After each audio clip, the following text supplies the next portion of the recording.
के इलाके शफीकाबाद से 9 साला बच्ची मीरब को नामालूम अफराद ने अगवा कर लिया। अगवाकारों ने बच्ची के बदले घर वालों से 50 लाख रुपए का तावान तलब कर लिया है। अहले खाना इंसाफ के लिए आईजी ऑफिस के बाहर पहुंच गए हैं। तफसीलात मलिक मुश्ताक की इस रिपोर्ट में।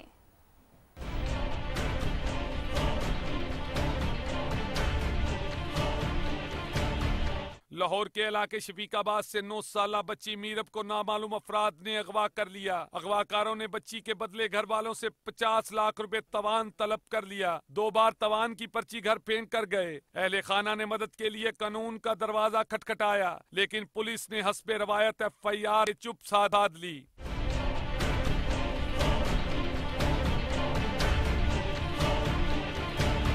मीरब के वालिद का कहना है कि मीरब माजूर बच्ची है, बोल भी नहीं सकती। आला काम मदद करें, गरीब आदमी हूँ, 50 लाख का बंदोबस्त नहीं कर सकता।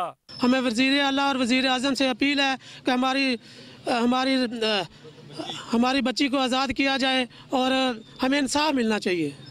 मीरब के रिश्तेदारों का कहना है कि मुल्ज़मान की तरफ से संगीन नताइज की धमकियां मिल रही हैं, लेकिन पुलिस बजाय मदद करने के हमें हरासा कर रही है।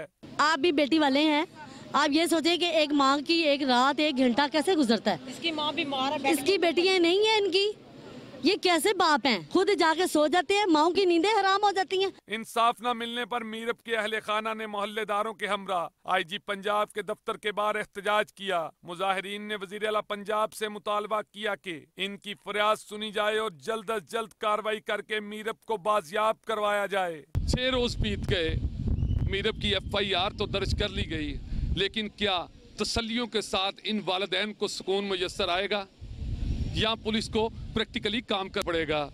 कैमरामैन अदनान राजपूत के साथ मलिक मुश्ताक।